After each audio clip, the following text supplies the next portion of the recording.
Okay. Hello, classmates and family. This is my audience of 5. Say hello, everybody. Hello. Great. Hello, Professor Moran. I would like to say thank you for being here, and I appreciate you all being here for me to do this. I'm going to start out by asking you a question. I'm going to ask you to imagine that you are shopping or you're at the mall with a friend, and you're on alert, and you're nervous, and you're watching over your shoulder, and you're worried about the authorities. Maybe the authorities accosting you or detaining you. Are you a fugitive? No. Are you a prisoner? No. That's how I said. You're just a woman living in Saudi Arabia. This story relates to my topic, which is about restrictions on women living in Saudi Arabia. Like me, when I lived in Saudi Arabia, I was always looking over my shoulder to make sure I was dressed properly and following the rules that were expected of me. I was on the alert for the religious police to make sure, like I said, I was not breaking any rules. Also, my interest took me to research on the internet, and I consulted numerous sources, some of which were the U.S. State Department, Amnesty International, which is a nonprofit organization for human rights.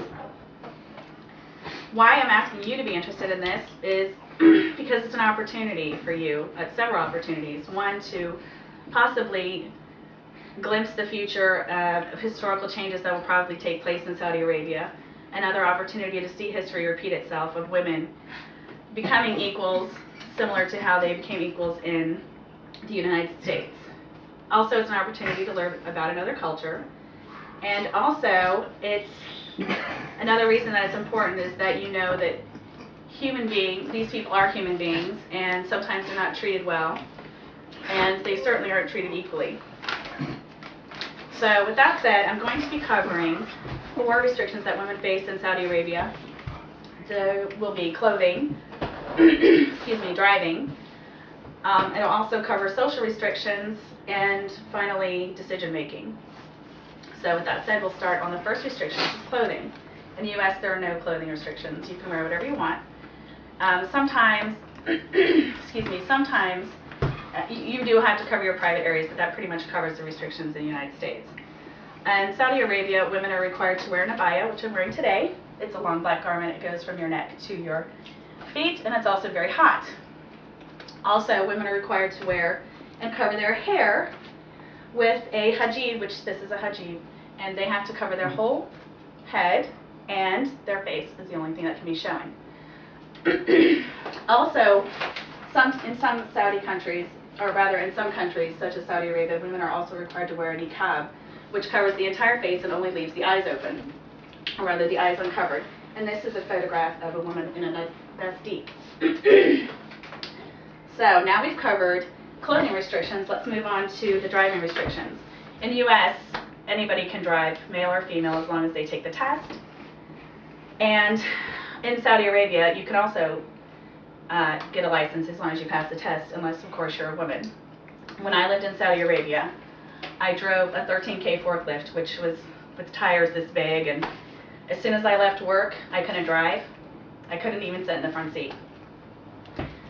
So women are required to have drivers, and that pretty much covers the driving restrictions. They can't drive, and they would like to. So we've covered clothing, driving restrictions. Let's move on to the social restrictions. Social restrictions are really a big deal there in Saudi Arabia. Of course, in the U.S., men and women can socialize as they please. In Saudi Arabia, they have public areas that are separate for men and women. Separate restaurant areas, separate living areas, even in the home sometimes. There's also a kilwa offense, which is when men and women who are not immediate relatives are in private, that is not allowed. You can receive up to 200 lashes. A woman who was raped got 200 lashes just because she was in the presence of a man who wasn't her relative. She also received 6 months in prison.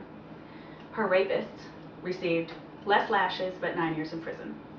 So it's kind of a big deal in that area. So those are the social restrictions. Let's move on to decision-making restrictions. In the United States, a woman is an adult at the age of 18. In Saudi Arabia, a woman is never able to make her own decisions fully because she has a male guardian. the male guardian has to have permission, a woman has to have permission from her male guardian to get medical care, government assistance, travel out of the country, passports, work, education, and he also decides who and when she'll be married. So we've reviewed the 4 restrictions that we're going to cover: socializing, driving, clothing, and decision making. Sorry about that. So I'd like to ask you now to consider the freedoms that women here in the United States have, and know that changes will come in Saudi Arabia, but it will take time.